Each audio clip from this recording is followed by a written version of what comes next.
Hello दोस्तों, कैसे हैं आप सभी। होप सो आप सभी बहुत अच्छे होंगे। दोस्तों, सबसे पहले तो आप सभी को नमस्कार, आदाब, सत श्री अकाल एंड वेलकम करता हूं आप सभी का फ्यूचर सर्वर पे रिगेट्स नॉलेज वाइडर। दोस्तों, आज हम लोग अपना chapter third that is insolvency accounts, इसके जितने भी आपके थ्योरेटिकल क्वेश्चंस हैं और साथ ही साथ इसके मेन कॉन्सेप्ट्स और इम्पोर्टेंट कॉन्सेप्ट्स सेमेस्टर एग्जामिनेशन का पॉइंट ऑफ व्यू से और मिड टर्म एग्जामिनेशन का पॉइंट ऑफ व्यू से। तो चलिए दोस्तों, बिना देर के वीडियो को स्टार्ट करते हैं। और एक बात और दोस्तों कि अगर आपने हमारे चैनल को अभी तक सब्सक्राइब नहीं किया, चैनल को सब्सक्राइब करके बेल आइकन को दबाएं ताकि जो भी अपडेट्स हमारे चैनल पे आए कहीं आपसे मिस ना हो जाएं।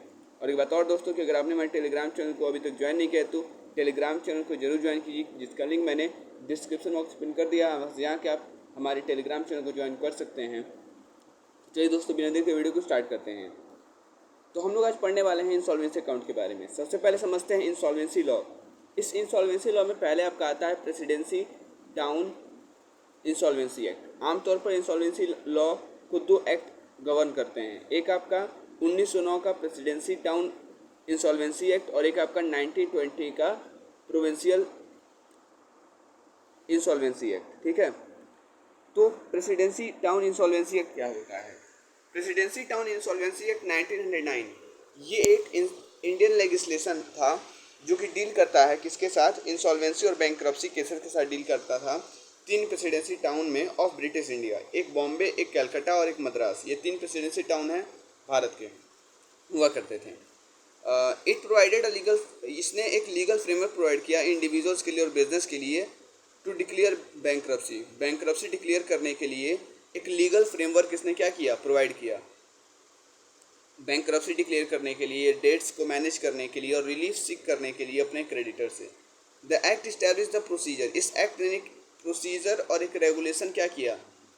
इस्टेब्लिश किया for administration of insolvent states. किस लिए? तो इंसॉल्वेंट स्टेट्स के एडमिनिस्ट्रेशन के लिए। And the distribution of assets, और साथ ही साथ एसेट्स के डिस्ट्रीब्यूशन के लिए क्रेडिटर्स के बीच में। While it primarily applied to the presidency town, some of its provision influenced later insolvency laws in India. जबकि एक प्राइमरी अप्लाई होता है प्रेसिडेंसी टाउन में, तो कुछ इसके प्रोविजंस जो हैं वो बाद में जाके इंसॉल्वेंसी लॉ से क्या हुए? इन्फ्लुएंस हुए। अगला हमारा जो लॉ है या जो अगला हमारा एक्ट है वो है आपका प्रोविंशियल इंसॉल्वेंसी एक्ट। तो आपने क्या देखा कि जो इंसॉल्वेंसी एक्ट है ये दो तरह के एक्ट, इंसॉल्वेंसी लॉ है जो ये दो तरह के एक्ट से इन्फ्लुएंस होता है। एक आपका प्रेसिडेंसी टाउन इंसॉल्वेंसी एक्ट और दूसरा आपका प्रोविंशियल इंसॉल्वेंसी एक्ट 1920। तो प्रोविंशियल इंसॉल्वेंसी एक्ट 1920 ये एक इंडियन लेजिस्लेशन है जो कि डील करता है उन मैटर्स के साथ जो मैटर इंसॉल्वेंसी से संबंधित हैं, बैंक्रप्सी से संबंधित हैं ऑफ इंडिविजुअल और अनइनकॉर्पोरेटेड एंटिटी से संबंधित हैं। ये एक लीगल फ्रेमवर्क प्रोवाइड करता है फाइनेंशियल डिफ़िकल्टीज़ को रिजॉल्व करने के लिए और साथ ही साथ इंसॉल्वेंट डेटर्स के एसेट्स को मैनेज करने के लिए प्रोविंशियल लेवल पे। ये एक्ट अलाउ करता है इंडिविजुअल्स को जो कि सक्षम नहीं हैं पेमेंट करने में अपना debts, to file for insolvency, कि वो क्या करें? इंसॉल्वेंसी के लिए फाइल करें and have their affairs manage by appointed court appointed official. और इनको कौन मैनेज करेगा? इन मामलों को एक कोर्ट अपॉइंटेड ऑफिशियल मैनेज करेगा, जो जिसको क्या कहा जाता है? ऑफिशियल असाइनी या फिर receiver. Under the provincial insolvency act 1920 एक डेटर क्या कर सकता है? पिटीशन फाइल कर सकता है कोर्ट में इंसॉल्वेंसी के लिए। कोर्ट में इंसॉल्वेंसी के लिए क्या कर सकता है? एक डेटर पिटीशन फाइल कर सकता है। अगर कोर्ट सेटिस्फाई हो जाता है कि जो डेटर है वो इंसॉल्वेंट है, तो वो क्या कर सकता है? एक ऑर्डर इशू कर सकता है डेटर के एसेट्स के लिए। डेटर के एसेट्स को क्या किया जाए? प्रोटेक्ट किया जाए और मैनेज किया जाए ऑफिशियल असाइनी द्वारा। मतलब डेटर जा रहा है कोर्ट से, कह रहा है कि मैं पेमेंट नहीं कर पाऊंगा, इसके लिए वो क्या करता है? कोर्ट में इंसॉल्वेंसी के लिए क्या करता है? कोर्ट में पिटीशन फाइल करता है। और अगर कोर्ट सेटिस्फाई हो जाता है तो डेटर की जो डेटर है वो इंसॉल्वेंट है, तो वो क्या कर सकता है? एक ऑर्डर इशू कर सकता है डेटर के एसेट्स को प्रोटेक्ट रखने के लिए। और मैनेज उसको कौन करेगा? और डेटर के एसेट्स को मैनेज और प्रोटेक्ट कौन करेगा? ऑफिशियल असाइनी, जो कि कौन अपॉइंट करता है? Court. The act also provide for discharge of debtor. ये एक्ट प्रोवाइड किया जाता है, ये जो एक्ट है प्रोवाइड करता है डेटर का डिस्चार्ज उसके डेट से कुछ सर्कमस्टांसेस के अंदर का, मतलब कुछ सर्कमस्टांसेस में डेटर के डेट्स को क्या कर दिया जाता है? डिस्चार्ज कर दिया जाता है और उसे एक फ्रेश स्टार्ट फाइनेंशियली दे दिया जाता है। However the act primarily applies to the individual. However जो ये आपका ये एक्ट है ये प्राथमिक रूप से इंडिविजुअल्स को अप्लाई होता है, कॉरपोरेट एंटिटीज़ को नहीं। केवल एक व्यक्ति को ये अप्लाई होता है, कॉरपोरेट एंटिटीज़ को नहीं। अब बात करते हैं इंसॉल्वेंसी के प्रोसीजर के बारे में। पहला स्टेप होता है इंसॉल्वेंसी के प्रोसीजर में पिटीशन फाइल करना। द डेटर और वन और more creditors can initiate insolvency process. Debtor या फिर एक या एक से अधिक क्रेडिटर क्या कर सकते हैं, इंसॉल्वेंसी प्रोसेस को स्टार्ट कर सकते हैं। कैसे? पिटीशन फाइल करके अप्रोप्रिएट कोर्ट में, यानी कि उचित कोर्ट में क्या करके पिटीशन फाइल करके ये क्या कर सकते हैं, इंसॉल्वेंसी प्रोसेस को इनिशिएट कर सकते हैं। पिटीशन आमतौर पर क्या शामिल करता है, डिटेल्स किसके रिगार्डिंग, डेटर के फाइनेंशियल सिचुएशन के रिगार्डिंग, डेटर के फाइनेंशियल सिचुएशन हो गया, डेटर लाइबिलिटीज़ हो गया, एसेट्स हो गया, और उन रीजंस के बारे में फॉर सीकिंग इंसॉल्वेंसी। तो पहला होता है क्या, पिटीशन को फाइल करना, और ये कौन कर सकता है, दोनों कर सकता है, डेटर भी कर सकता है, क्रेडिटर भी कर सकता है। अब ये पहला इनिशिएशन होता है, एक तरीके से कहा जाए इंसॉल्वेंसी प्रोसेस को स्टार्ट करने का पहला स्टेप होता है ये। Petition typically includes detail about. अब पिटीशन में क्या क्या होता है, डेटर के फाइनेंशियल सिचुएशन के रिगार्डिंग एक डिटेल होता है, उसके लाइबिलिटीज़ के रिगार्डिंग डिटेल होता है, एसेट्स के रिगार्डिंग डिटेल होता है, और किस वजह से सॉल्वेंसी वो सीक कर रहा है उसका रीज़न भी मेंशन होता है इसी पिटीशन में। अगला स्टेप होता है एडमिशन ऑफ पिटीशन। एक बार कोर्ट को पिटीशन मिल जाता है तो वो इन्फॉर्मेशन जो प्रोवाइड किया गया रहता है उसे रिव्यू करता है और डिसाइड करता है कि whether to admit the petition, कि वो पिटीशन को फर्दर कंसिडरेशन के लिए आगे बढ़ाएगा कि नहीं बढ़ाएगा। अगर कोर्ट पाता है कि पिटिशनर का केस वैलिड है तो पिटीशन एडमिट वो कर लेगा कोर्ट। इंटरिम मेजर्स, जब पिटीशन एडमिट हो जाएगा तो कोर्ट जो है वो क्या कर सकता है, इंटरिम मेजर्स ले सकता है डेटर के एसेट्स को प्रोटेक्ट करने के लिए और क्रेडिटर्स को रोकने के लिए कोई भी इंडिविजुअल एक्शन लेने में, टू रिकवर देयर डेट्स। मतलब क्रेडिटर क्या करेगा, क्रेडिटर सीधे उसके एसेट्स पे हमला करेगा डेटर के, तो उस टाइम पे कोर्ट क्या करेगा, कहेगा कि रुको ज़रा सब्र करो, ये तुम्हारा बाप का माल नहीं है या फिर बाप का सामान नहीं है, ठीक है, मालिकाना अधिकार नहीं है तुम्हारा इसके ऊपर, ठीक है, तो बाप की प्रॉपर्टी समझे हो। तो ये सिंपल सी बात है कि तुम क्या कोई एक्शन नहीं ले सकते हो। मैं जब बीच में आ चुका हूँ, कोर्ट जब बीच में आ चुका है, तो दोनों का बाप है, ठीक है, कोर्ट दोनों का बाप है, तो भाई एक्शन मैं लूँगा, तुम कौन होते हो, ठीक है। तो इस तरीके से कार्य होता है। तो क्रेडिटर कुछ नहीं कर सकता है उसके बाद, क्यों, क्योंकि प्रोटेक्शन कौन दे रहा है, कोर्ट दे रहा है। और अगर कुछ भी किए क्रेडिटर भाई साहब तो एक्शन बड़ा खतरनाक ले लेता है, कौन, कोर्ट। दिस में include freezing the debtors assets. इसमें क्या हो सकता है कि डेटर के एसेट्स को फ्रीज कर देगा कोर्ट, एंड कोई भी लीगल एक्शन उसके अगेंस्ट लेने से उसको क्या कर लेगा, बचा लेगा। Appointment of interim resolution professional. कुछ इंसॉल्वेंसी रीजन्स में क्या होता है कि एक आईआरपी या फिर एक इंसॉल्वेंसी रिजोल्यूशन प्रोफेशनल अपॉइंट किया जाता है डेटर के मामले को मैनेज करने के लिए इंसॉल्वेंसी प्रोसेस के दौरान। आईआरपी क्या करता है, यानी कि ये जो इंसॉल्वेंसी रिजोल्यूशन प्रोफेशनल क्या करता है, इंसॉल्वेंसी रिजोल्यूशन प्रोफेशनल, ये डेटर के एसेट्स का कंट्रोल करता है और उसके फाइनेंशियल पोजीशन में उसकी मदद करता है और डेवलप करता है एक प्लान डेवलप करता है कि किस तरीके से रिजोल्यूशन इसका होगा, उसके लिए एक योजना बनाता है। मोरिटोरियम, अब मोरिटोरियम पीरियड में भी डिक्लेयर्ड। एक मोरिटोरियम पीरियड क्या हो सकता है, डिक्लेयर हो सकता है, जिसके दौरान क्रेडिटर को प्रोहिबिट किया जाता है, बचाया, जिसके दौरान क्रेडिटर्स को रोका जाता है कोई भी लीगल एक्शन लेने से। किसके अगेंस्ट, डेटर के अगेंस्ट। डेटर के अगेंस्ट कोई भी लीगल एक्शन लेने से क्रेडिटर क्या किया जाता है, रोका जाता है। This allows the debtor and IRP, ये अलाउ करता है डेटर और आईआरपी को, यानी कि इंसॉल्वेंसी रिजोल्यूशन प्रोफेशनल को और डेटर को, कि वो अपने रिजोल्यूशन प्लान पर कार्य करें बिना किसी एक्सटर्नल प्रेशर के, ठीक है। Resolution plan, IRP work with the debtor. IRP किसके साथ कार्य करता है, डेटर के साथ कार्य करता है, और जो क्रेडिटर है, क्रेडिटर और डेटर के साथ कार्य करता है एक रिजोल्यूशन प्लान फॉर्मुलेट करने के लिए, जो कि बताएगा कि किस तरीके से डेटर की जो फाइनेंशियल डिफ़िकल्टीज़ हैं वो सॉल्व हो जाएंगी।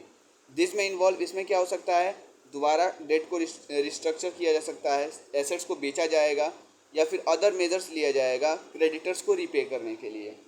Creditor approval, the resolution plan is presented to the creditor for approval. उसके बाद इस रिजोल्यूशन प्लान को क्रेडिटर को दिया जाएगा उसके अप्रूवल के लिए। क्रेडिटर उस पर वोट करेगा कि वो उस प्लान को एक्सेप्ट करता है कि रिजेक्ट करता है। प्लान आमतौर पर इस प्लान के लिए आमतौर पर सर्टेन लेवल ऑफ अप्रूवल चाहिए होता है क्रेडिटर से एक्सेप्ट करना, मतलब कि जब ये प्लान क्रेडिटर एक्सेप्ट करेगा तभी ये आगे बढ़ेगा, अदरवाइज़ नहीं आगे बढ़ेगा। तो क्रेडिटर के अप्रूवल पर ये सारी बातें होती हैं। मतलब रिजोल्यूशन प्लान जब तैयार कर लेगा आपका इंसॉल्वेंसी रिजोल्यूशन प्रोफेशनल, तो वो इस रिजोल्यूशन प्लान को किसको देगा, क्रेडिटर के सामने पेश करेगा कि ऐसी ऐसी चीज़ें हैं, इस तरीके से आपके जो लोन है आपने जो दिया था डेटर को वो रिपे किया जाएगा।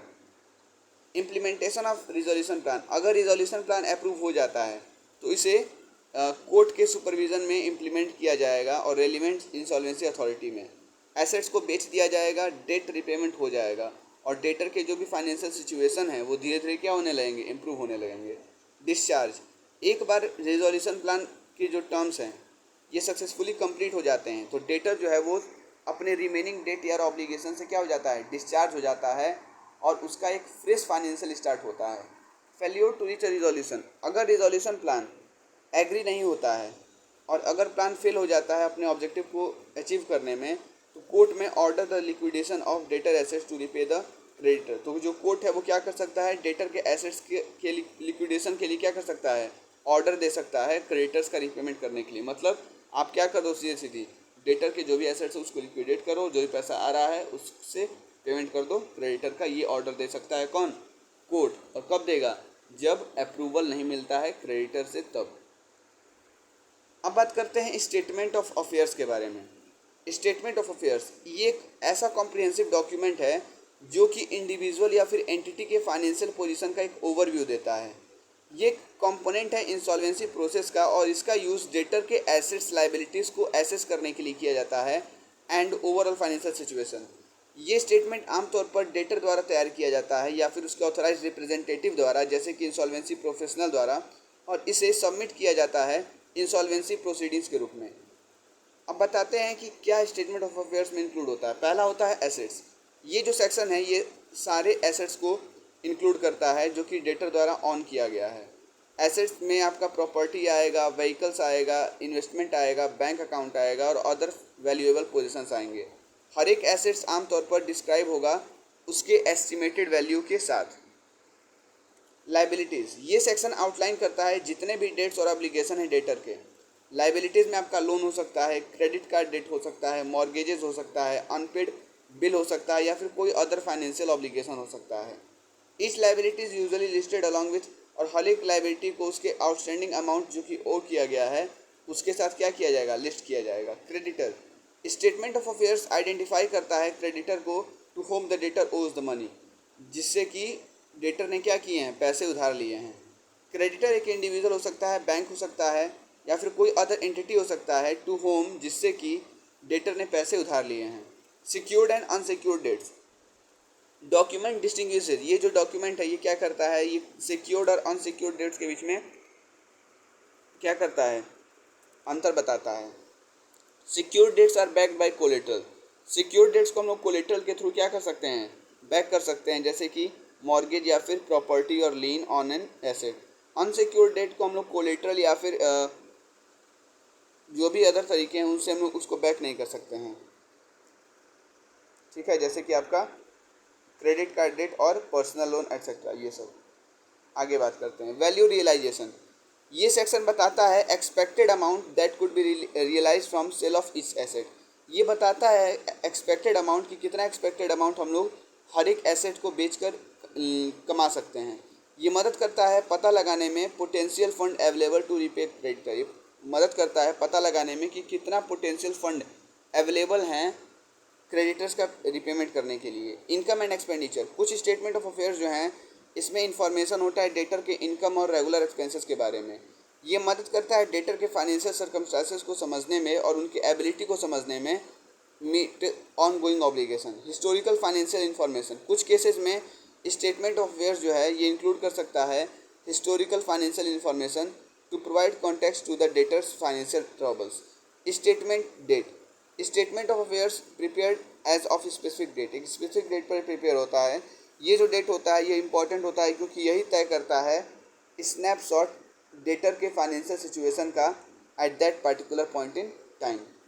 अब है आपका एक स्पेसिमेन किसका, हाँ भाई, ये है आपका बेसिकली स्पेसिमेन किसका, स्टेटमेंट ऑफ अफेयर्स का। ठीक है, ध्यान से देख लीजिए इस स्पेसिमेन को।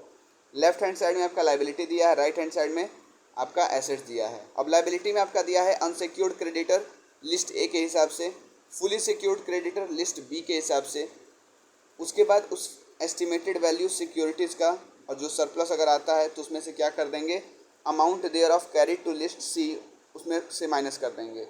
उसके बाद balance thereof to contra, partly secured creditors as per list C, less कर देंगे एस्टिमेटेड वैल्यू सिक्योरिटीज़ का। उसके बाद preferential creditors as per list D और डिडक्टेड एज पर कॉन्ट्रा, और उसके बाद क्या कर देंगे, कॉन्ट्रा के हिसाब से उसको डिडक्ट कर देंगे। एसेट्स की बात करें तो इसमें प्रॉपर्टी आएगा लिस्ट ई के हिसाब से, that is cash at banker, cash in hand, cash deposited with solicitor, stock in trade, machinery, trade fixture, furniture, life insurance policy और other property. Book debts as per list F, that is good, doubtful और bad. Estimated to produce bill of exchange or other similar securities on hand as per list G. Surplus from security in the hand of creditor fully secured per contra, और उसमें से deduct कर देंगे हम लोग क्या, creditors for preferential rate, taxes, salaries and wages.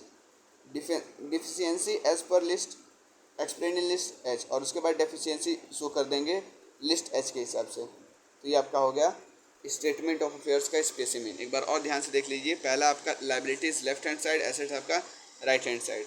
Unsecured creditor as per list B, partly secured fully secured creditor as per list B, और estimated value of securities, और उसके बाद सरप्लस, और लेस कर देंगे amount thereof carry to, और वो amount हम क्या करेंगे, माइनस कर देंगे किस लिए, तो उसको लिस्ट सी में लेके जाने के लिए। ठीक है, आफ्टर दैट जब ये हो जाएगा तो balance thereof to contra, उसके बाद partly secured creditor as per list C, और इसमें से माइनस कर देंगे एस्टिमेटेड वैल्यू सिक्योरिटीज़ का।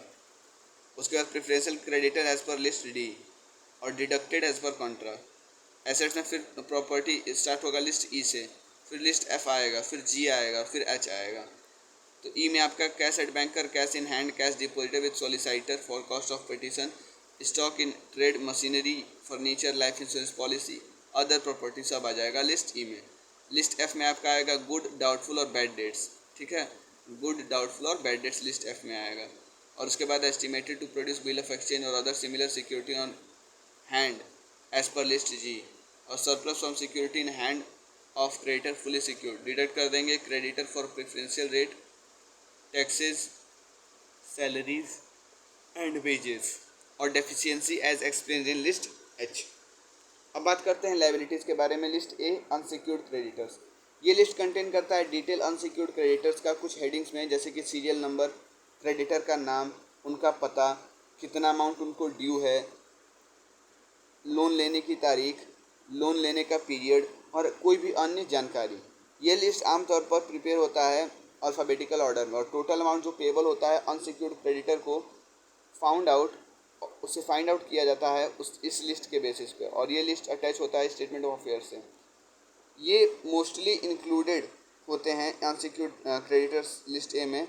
पहला आपका है बिल्स पेबल, फिर है प्रोमिसरी नोट, ठीक है, फिर है आपका unsecured amount of bank overdraft, फिर आपका है क्रेडिटर ऑन ओपन अकाउंट, फिर है आपका bill discounted on expected to be dishonoured and that amount of salary and wages etcetera which is not preferential, जो प्रेफरेंशियल नहीं है वो अनसिक्योर्ड है। ठीक है, तो ये सब आपके अनसिक्योर्ड में लिस्ट ए में आ जाते हैं, ध्यान से एक बार देख लीजिए। ठीक है, आगे बात करते हैं लिस्ट बी के बारे में।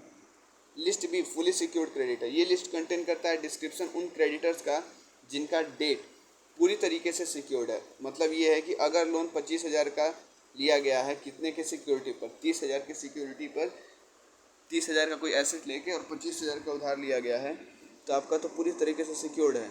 मतलब ये जो लोन है ये फुली सिक्योर्ड है, और ये जो लोन है कंटेन करता है अधिक information in addition to that which is in list A, जैसे कि description of security, date of security, estimated value of security और amount of surplus. List C आपका पार्टली सिक्योर्ड क्रेडिटर्स आता है। पार्टली सिक्योर्ड क्रेडिटर्स वो creditors होते हैं जिनको केवल पार्शियल सिक्योरिटी मिलता है loan advance by them, that is अगर लोन 25,000 का है और उन्होंने इस लोन के लिए सिक्योरिटी लिया है 18,000 के एसेट्स का, तो जो लोन है वो पार्टली सिक्योर्ड है। ये जो लिस्ट है कंटेन करता है डिस्क्रिप्शन पार्टली सिक्योर्ड क्रेडिटर्स का उसी तरीके से जिस तरीके से लिस्ट बी केवल डिफरेंस को क्या करता है, जिस प्रकार से list B with only difference is that कि column of surplus is not there. जैसे कि लिस्ट बी में ये था कि जो कॉलम ऑफ सरप्लस था वो नहीं था वहाँ पे एंड इट्स प्लेस, और उसकी जगह पे a column of excess of loan था ओवर और सिक्योरिटी इज शोन। ठीक है। लिस्ट डी प्रेफरेंशियल क्रेडिटर, जब भी आप इंस्टॉलमेंट के प्रॉपर्टी को क्या करते हो, डिस्ट्रीब्यूट करते हो, तो कुछ सर्टेन डेट्स होते हैं जो कि किसके बीच में होता है, which as between themselves rank equally, जो कि उनके बीच में इक्वली रैंक करते हैं, but are entitled to priority over debts other debts of the instalment. ये जो डेट्स होते हैं इनको प्रेफरेंशियल डेट कहते हैं, और पर्सन जो एडवांस देते हैं उन्हें हम लोग प्रेफरेंशियल क्रेडिटर्स कहते हैं।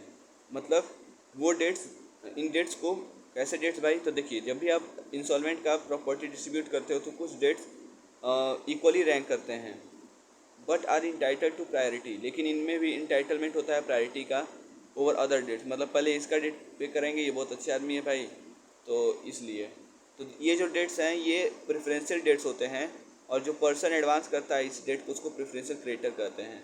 ये जो क्रेडिटर्स हैं ये मेंशन्ड होते हैं, मेंशन्ड हैं प्रेसिडेंसी टाउन इंसॉल्वेंसी एक्ट में और प्रोविंशियल इंसॉल्वेंसी एक्ट में। एक कॉम्परेटिव स्टडी दिया गया है इस एक्ट का कनेक्शन में with preferential creditor is as under. अब देखिए प्रेफरेंशियल क्रेडिटर दिया हुआ है in case of presidency town insolvency act, और फिर दिया है preferential creditor under section 61 of act in provincial insolvency act 1920। तो पहले बात करते हैं हम लोग प्रेसिडेंसी टाउन इंसॉल्वेंसी एक्ट में प्रेफरेंशियल क्रेडिटर के बारे में। सारे डेट्स जो ड्यू होते हैं गवर्नमेंट या लोकल अथॉरिटी को, ये भी आपका प्रेसिडेंसी टाउन का हिस्सा है और प्रोविंशियल इंसॉल्वेंसी का भी। ऑल सैलरीज और वेजेस ऑफ एनी क्लर्क, जितने भी सैलरीज और वेजेस हैं किसी भी क्लर्क और सर्वेंट और लेबर का, किसके संबंध में, सर्विसेज के संबंध में, जो कि इंस्टॉलमेंट को दिया गया है 4 महीने के अंतराल के दौरान before the date of presentation of petition not exceeding 300 rupees हर एक क्लर्क को दिया जाएगा, और 100 यानी कि 100 रुपये हर एक सर्वेंट को या फिर लेबर को। क्लर्क के लिए 300 और सर्वेंट और लेबर के लिए 100। Rent due to landlord from the, जो रेंट ड्यू होता है लैंडलॉर्ड को इंसॉल्वेंट से, provided the amount payable under this clause shall not exceed 1 month rent. Compensation payable under workman compensation act और एनी अदर एक्ट। अगला है provincial insolvency act 1920। इसमें सारे डेट्स जो ड्यू होते हैं गवर्नमेंट या लोकल अथॉरिटी को मैंने बताई था। सारे सैलरीज और वेजेस जो कि एक्सीड नहीं कर रहे हैं, और वेजेस जो कि एक्सीड नहीं कर रहे हैं 20 रुपीज़ को, in all of any clerk servant और लेबर। मतलब इसमें हम लोग क्लर्क सर्वेंट और लेबर सबका 20 रुपये होता है। ठीक है। During 4 month before the presentation of petition. Compensation payable number workman compensation act और एनी अदर एक्ट।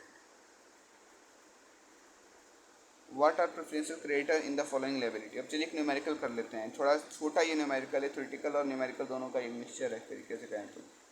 अब देखिए जैसे आपको क्वेश्चन में दिया है 3 मंथ सैलरी ऑफ 5 क्लर्क्स, 3 महीने का सैलरी 5 क्लर्क का कितना है 1800, 1 महीने का विद 6 लेबर्स का 800, फिर है सेल्स टैक्स 200, फिर है 3 मंथ रेंट ऑफ लैंडलॉर्ड कितना, 3 मंथ रेंट ऑफ लैंडलॉर्ड ये 300, इनकम टैक्स आपका 500, वेजेस टू सर्वेंट्स का 700, म्यूनिसिपल टैक्स 200, वेजेस 3000 और सैलरीज 500। तो पहले हम लोग क्या करेंगे, प्रोविंशियल एक्ट में जाएंगे और पहले लिखेंगे सैलरी ऑफ 5 क्लर्क। आपको पता है क्लर्क को हम लोग in the case of provincial insolvency act 20 rupees देते हैं। कितने क्लर्क हैं 5, तो 5 इंटू 20 क्या हो जाएगा 100, तो हम लोग 100 लिख देंगे प्रोविंशियल इंसॉल्वेंसी एक्ट में। वहीं प्रेसिडेंसी टाउन इंसॉल्वेंसी एक्ट में क्या लिखेंगे, तो सैलरीज ऑफ 5 क्लर्क्स दिया है, और इसमें क्लर्क को कितना दिया जाता है, क्लर्क को दिया जाता है 300 और लेबर को दिया जाता है 100। तो 300 के हिसाब से 5 क्लर्क हैं तो 1500 हो जाएगा। फिर wages of 6 labourers under provincial insolvency act, 6 labour हो चाहे 6 क्लर्क हो सबका एक ही दाम होता है 20 रुपये, तो 6 इंटू 20 हो गया 120। और वहीं प्रेसिडेंसी टाउन में कितना होता है तो 100 यानी कि हो जाएगा 600। सेल्स टैक्स तो अंडर प्रोविंशियल इंसॉल्वेंसी एक्ट भी 200 होगा और अंडर प्रेसिडेंसी भी 200। Rent to landlord for 3 month, landlord को रेंट 3 महीने के लिए। तो लैंडलॉर्ड का जो रेंट है ये प्रोविंशियल इंसॉल्वेंसी एक्ट का हिस्सा नहीं है, बल्कि ये प्रेसिडेंसी टाउन इंसॉल्वेंसी एक्ट का हिस्सा है। और लैंडलॉर्ड को दिया जाता है कितना, 100, तो 100 हो जाएगा, ठीक है। फिर है इनकम टैक्स। इनकम टैक्स की बात करें तो इनकम टैक्स में आपका प्रोविंशियल एक्ट में आ जाएगा 500 और प्रेसिडेंसी में आ जाएगा 500। अब 2 सर्वेंट्स, 2 नौकरों का वेजेस, तो 2 नौकरों का वेजेस तो 20 रुपये के हिसाब से आप चलते हैं। प्रोविंशियल इंसॉल्वेंसी एक्ट में तो 40 हो गया, और इसमें कितना हो जाएगा, सर्वेंट्स की बात है तो 200। म्यूनसिपल टैक्स वैसे ही 200 हो जाएगा, और प्रेसिडेंसी में कितना हो जाएगा, 200। वेजेस की बात करें अंडर प्रोविंशियल इंसॉल्वेंसी एक्ट तो कितना है, 3000 हो जाएगा। फिर सैलरीज कितना है, 500, तो प्रोविंशियल में भी 500 और 500 हो जाएगा, दोनों सेम आ जाएंगे। अब देखिए unsecured creditor as per list A. Unsecured creditor list A के हिसाब से अंडर प्रोविंशियल इंसॉल्वेंसी एक्ट कितना हो जाएगा, तो 8000 में से आप 4600 माइनस कर देंगे, 4660 माइनस कर देंगे। अब कहेंगे आपकी 8000 कहाँ से आया, तो ये लेफ्ट हैंड साइड में देखिए, सबसे सबसे एक्सट्रीम लेफ्ट में जहाँ अमाउंट लिखा है उसके सबसे नीचे देखिए 8000 लिखा है कहीं, टोटल कर देंगे उसका 8000 आ जाएगा। तो उस 8000 में से आप क्या करेंगे, 4660 माइनस करेंगे, और 4660 कहाँ है, अंडर प्रोविंशियल इंसॉल्वेंसी एक्ट। ध्यान से देखेंगे प्रेफरेंशियल के नीचे लिखा है लेफ्ट हैंड साइड में अंडर प्रोविंशियल इंसॉल्वेंसी एक्ट, इनका टोटल देखिए 4660 दिया है, माइनस कर देंगे, लिस्ट ए के हिसाब से आ जाएगा, यानी कि प्रोविंशियल इंसॉल्वेंसी एक्ट के हिसाब से आ जाएगा। अगला प्रेसिडेंसी टाउन इंसॉल्वेंसी एक्ट के हिसाब से, तो 8000 में से आप 6800 माइनस करेंगे, 1200 आ जाएगा। और इस तरीके से आप अनसिक्योर्ड क्रेडिटर्स फाइंड आउट कर सकते हैं, ठीक है। आगे बात करते हैं, एसेट्स आपका लिस्ट ई प्रॉपर्टी में आता है, ठीक है। अब लिस्ट ई प्रॉपर्टी की बात करें तो ये लिस्ट कंटेन करता है आपका डिस्क्रिप्शन सारे एसेट्स का ऑफ डेटर्स। डेटर्स के जितने भी एसेट्स हैं उनका एक डिस्क्रिप्शन क्या करता है, ये कंटेन करता है, एक्सेप्ट द फॉलोइंग। लेकिन ये सब कोड ये इंक्लूड नहीं करता है, कौन कौन, book debts, bills of exchange, फिर आपका एसेट्स जो कि लॉज हुआ है as a security for loan, ठीक है। फिर अगर बात करते हैं बुक वैल्यू और रिलीजेबल वैल्यू एसेट्स का, जो कि इस लिस्ट में रिकॉर्डेड है, बुक वैल्यू या फिर देखिए लिस्ट एफ की बात करते हैं। लिस्ट एफ की अगर बात करें तो ये जो लिस्ट है इसमें आपका उन अमाउंट्स का डिस्क्रिप्शन होता है जो कि डेटर को रिसीव करना है अदर पर्सन से, अन्य लोगों से। अब लिस्ट एफ का थोड़ा दिया नहीं है, मैं बता दे रहा हूँ आपको। लिस्ट एफ जो है मतलब दिया तो बट नोट करना मैं भूल गया। तो लिस्ट एफ जो है ये कंटेन करता है डिस्क्रिप्शन उन अमाउंट्स का जो कि डेटर को रिसीव करना है अदर पर्सन से, अन्य व्यक्तियों से जो कि डेटर को रिसीव करना है। Following description about each debt is mentioned in this list. अब पहला लिस्ट में है आपका सीरियल नंबर, फिर है उस व्यक्ति का नाम जिससे कि पैसे रिलीज़ करने हैं, उसका एड्रेस और उसका प्रोफेशन, तीसरी बात। चौथी बात अमाउंट ऑफ डेट, यानी कि डेट का अमाउंट नोट करते जाइएगा। How much that is good, कितना डेट अच्छा है, एफ यानी कि सिक्स्थ। कितना डेट बुरा है, यानी कि how much that is bad. कितना डेट डाउटफुल है, यानी कि how much that is doubtful. फिर आठवां पीरियड ऑफ डेट, डेट का पीरियड क्या है। और नौवां एनी सिक्योरिटी, कोई भी सिक्योरिटी जो कि दिया जा रहा है इस डेट के लिए। फिर से मैं बता दे रहा हूँ, पहला आएगा आपका लिस्ट एफ बुक डेट्स में डिस्क्रिप्शन जो आएगा हर एक डेट का वो मेंशन होगा इस लिस्ट में। पहला होगा आपका सीरियल नंबर, दूसरा होगा उस व्यक्ति का नाम जिससे कि अमाउंट रिलीज़ करना है, उसका एड्रेस और उसका प्रोफेशन, डेट का अमाउंट, कितना डेट गुड है, कितना बैड है, कितना आपका जो डेट है वो डाउटफुल है, डेट का पीरियड क्या है, और एनी सिक्योरिटी जो कि दिया जा रहा है इस डेट के लिए। अब बात करते हैं लिस्ट जी के बारे में। लिस्ट जी किसका दिया है, बिल्स ऑफ एक्सचेंज और अदर सिमिलर सिक्योरिटीज़ का। ये लिस्ट कंटेन करता है बिल्स ऑफ एक्सचेंज के डिस्क्रिप्शन को, प्रोमिसरी नोट को और अदर सिमिलर सिक्योरिटीज़ को। इनके बुक वैल्यूज़ और इनके जो रियलाइज्ड वैल्यूज़ हैं इनको रिकॉर्ड किया जाता है, और जो रिकॉर्ड है वो किसके अंतर्गत बनता है, इन हेडलाइंस के अंतर्गत बनता है। पहला सीरियल नंबर, दूसरा नेम और एड्रेस बिल्स ऑफ एक्सचेंज के एक्सेप्टर का, उसका अमाउंट, रिसीट का तारीख, सिक्योरिटी का डिस्क्रिप्शन अगर कोई है तो, और लास्ट आपका रिसीवेबल अमाउंट।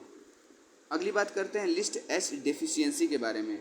जब लाइबिलिटीज डेटर का over realisable value of his assets, जब लाइबिलिटीज़ ज़्यादा होता है डेटर का उसके एसेट्स के रिलीजेबल वैल्यू से, तो उसे डेफिशिएंसी कहते हैं, जिसको किस लिस्ट में शो किया जाता है।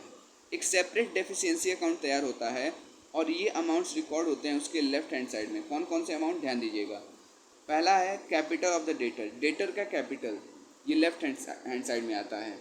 दूसरा आता है आपका लेफ्ट हैंड साइड में इंटरेस्ट ऑन कैपिटल, इस कैपिटल के ऊपर इंटरेस्ट। तीसरा आता है डेटर का रिम्यूनरेशन, ठीक है। चौथा आ जाता है आपका प्रॉफिट, ठीक है। फिर आ जाता है आपका excess of realisable value of assets, assets के रिलीजेबल वैल्यू का excess over their book value. फिर आ जाता है आपका deficiency show in the statement of affairs, तो ये आपके आ जाते हैं इसके लेफ्ट हैंड साइड में। अगर राइट हैंड साइड की बात करें तो यहाँ पे आपका आ जाता है लॉसेस, फिर आ जाता है ड्राइंग्स, फिर आ जाता है आपका बैड डेट्स, फिर आ जाता है अदर लॉसेस, और this losses are made up of excess of book value over of assets over their realizable value, amount of that portion of bill received discounted which is not likely to be released, expenses and losses like loss through bettings, expenses और losses जो किस वजह से हुआ, betting की वजह से, speculation loss की वजह से, और स्टॉक एक्सचेंज लॉसेस की वजह से। अब इस स्पेस में देख भी लीजिए एक बार। लेफ्ट हैंड साइड में देखेंगे, पहला दिया है excess of assets over liabilities और कैपिटल, दूसरा दिया है इंटरेस्ट ऑन कैपिटल, तीसरा प्रॉफिट, चौथा excess of private assets over private liabilities, private assets का एक्सेस प्राइवेट लाइबिलिटीज़ के ऊपर, प्रॉफिट ऑन एसेट्स, एसेट्स के ऊपर प्रॉफिट, सैलरी और अदर रिम्यूनरेशन प्रोप्राइटर का बिजनेस में, सैलरी और अदर रिम्यूनरेशन किसका, प्रोप्राइटर का बिजनेस में, profit in speculation and betting, speculation और बेटिंग में profit, exemption from liability, liability से छूट, deficiency as per list H, deficiency list H के हिसाब से स्टेटमेंट ऑफ अफेयर्स में। अगली बात करते हैं, अगर राइट हैंड साइड में जाए तो excess of liabilities over assets, assets liabilities ज़्यादा होना in comparison to assets, private liabilities private assets से ज़्यादा होना, लॉस फ्रॉम बिजनेस, बिजनेस से लॉस होना, ड्राइंग्स, स्पेकुलेशन लॉसेज और लॉस थ्रू बेटिंग, उसके बाद बैड डेट्स, उसके बाद अदर लॉसेज में पे stock work furniture machinery bill discounted and dishonoured, फिर उसके बाद न्यू लाइबिलिटी, फिर उसके बाद trade expenses, then stock exchange expenses, और फिर expenses not accounted so far. तो ये सब आपका राइट हैंड साइड में आ जाएगा। तो 11 पॉइंट आपके राइट हैंड साइड में है और 9 पॉइंट आपका लेफ्ट हैंड साइड में। अब कुछ क्वेश्चंस, कुछ टॉपिक्स इंपॉर्टेंट है, जैसे कि difference between profit and loss account and efficiency account. तो पहला बेसिस है डिफरेंस का, डेट ऑफ प्रिपरेशन। ये आमतौर पर फाइनेंशियल ईयर के एंड में बनाया जाता है, क्या, प्रॉफिट एंड लॉस अकाउंट। वहीं डेफिशिएंसी अकाउंट जो है ये इंसॉल्वेंसी के टाइम पे बनाया जाता है। अगर बात करते हैं प्रिपरेशन के पीरियड के बारे में, तो प्रॉफिट एंड लॉस अकाउंट ये हर एक साल बनाया जाता है जिसके दौरान बिजनेस कैरी किया जा रहा है। डेफिशिएंसी अकाउंट ये केवल एक बार बनाया जाता है पूरे बिजनेस के लाइफ साइकिल में, only if insolvency occurs. Capital की बात करें तो प्रॉफिट एंड लॉस अकाउंट में कैपिटल रिकॉर्ड नहीं होता है, लेकिन डेफिशिएंसी में रिकॉर्ड होता है। डिफरेंस की बात करें तो excess of debit over credit, जब डेबिट ज़्यादा और क्रेडिट कम होता है तो this account is a loss, तो ये अकाउंट एक तरह का लॉस है, या फिर क्रेडिट का एक्सेस है over debt of this account is profit. उसके बाद डेफिशिएंसी अकाउंट में एक्सेस आ जाता है अमाउंट का of right side over the amount of left side is called deficiency. जब अमाउंट राइट साइड का ज़्यादा होता है, ठीक है, राइट साइड का अमाउंट ज़्यादा होता है लेफ़्ट साइड के अमाउंट के, तो उसे क्या कहते हैं, डेफिशिएंसी कहते हैं। साइड्स की बात करें तो इस अकाउंट में, मतलब प्रॉफिट एंड लॉस अकाउंट में, लेफ़्ट साइड एक्सपेंस के लिए होता है और राइट साइड गेन और इनकम के लिए होता है। वहीं अगर डेफिशिएंसी अकाउंट की बात करें तो यहाँ पे लेफ़्ट साइड गेन के लिए होता है, वहीं राइट हैंड साइड लॉसेस के लिए होता है। यानी कि जस्ट उल्टा है प्रॉफिट एंड लॉस अकाउंट का डेफिशिएंसी अकाउंट। यहाँ पे राइट हैंड साइड में जो होता है वो आपका लॉस होता है और लेफ्ट हैंड साइड में आपका गेन होता है।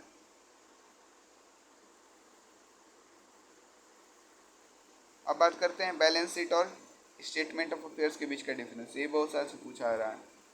तो देखिए, डेट ऑफ प्रिपरेशन की बात करें तो ईयर के एंड में बनाया जाता है, वहीं स्टेटमेंट ऑफ अफेयर्स इंसॉल्वेंसी के टाइम पे। लिस्ट की बात करें तो list are not use for writing off assets and liabilities, लेकिन यहाँ पे लिस्ट का यूज़ किया जाता है एसेट और लाइबिलिटीज़ के लिए। रिकॉर्ड ऑफ एसेट्स, सारे रियल और फिक्सिशियल एसेट्स रिकॉर्ड होते हैं इसमें, मतलब बैलेंस शीट में। वहीं स्टेटमेंट ऑफ अफेयर्स की बात करें तो इसमें केवल रियल एस्टेट्स रिकॉर्ड होते हैं। वैल्यू ऑफ एसेट्स की बात करें तो फिक्स्ड एसेट्स को आमतौर पर डेप्रिसिएशन के डिडक्शन के बाद शो किया जाता है, और यहाँ पे जो फिक्स्ड एसेट्स हैं ये एलिजिबल वैल्यू पर शो किए जाते हैं। Assets lost as security. Assets lost as security are shown in the asset side, and assets lost as security are not shown in the asset side but shown in the liability side with the concerning loan. Record of liabilities. Column जो होता है gross liabilities are expected to rank का, ये इसमें नहीं होते हैं, ठीक है। मतलब आपका बैलेंस शीट में नहीं होता, मतलब कॉलम ग्रॉस लाइबिलिटी और एक्सपेक्टेड का to rank are not made in it. वहीं स्टेटमेंट ऑफ वेज की बात करें जिसमें कॉलम जो होता है बनता है। टोटल की बात करें तो इट इज़ प्रिपेयर्ड फॉर, मतलब बैलेंस शीट को प्रिपेयर किया जाता है सारे साल के लिए during which business is carried on. But liabilities की बात करें, स्टेटमेंट ऑफ अफेयर्स की बात करें तो टोटल जो होता है लाइबिलिटीज़ का वो more than total of assets. Capital जो है वो आपका प्रिफरेंशियल बैलेंस शीट में कहाँ शो किया जाता है कैपिटल, तो लाइबिलिटी साइड के left hand side. Capital is shown in the liability side. Capital कहाँ शो किया जाता है तो लाइबिलिटी साइड में शो किया जाता है, और बैलेंस शीट की लाइबिलिटी साइड में। लेकिन वहीं कैपिटल की बात करें तो इसे यानी कि कैपिटल को स्टेटमेंट ऑफ अफेयर्स में लेफ्ट नहीं right, capital is not shown on the liability side. तो कैपिटल जो है वो लाइबिलिटी साइड में शो नहीं किया जाता in the case of statement of affairs, but balance में कैपिटल को लाइबिलिटी साइड में शो किया जाता है। सो ये होल टॉपिक था और ये इंपॉर्टेंट डिफरेंस था, इसको आप लोग याद कर लीजिएगा। मैं कुछ डिस्ट्रैक्ट हुआ था बट ठीक है, कोई ना। सो होप ये सारी बातें आपको समझ में आ गई हों regarding this chapter that is insolvency account. Till then stay tune with future server with gets knowledge wider. और एक बार अंत में और मैं बोलना चाहता हूँ दोस्तों कि अगर आपने हमारे चैनल को अभी तक सब्सक्राइब नहीं किया, चैनल को सब्सक्राइब करके बेल आइकन को दबाएं ताकि जो भी अपडेट्स हमारे चैनल पर आएँ कहीं आपसे मिस ना हो जाएं। सो दोस्तों don't forget to subscribe and hit the notification bell, and still then stay tune with the future server gets knowledge wider. And तब तक के लिए आप सभी को फ्यूचर सर्वर टीम की तरफ से धन्यवाद।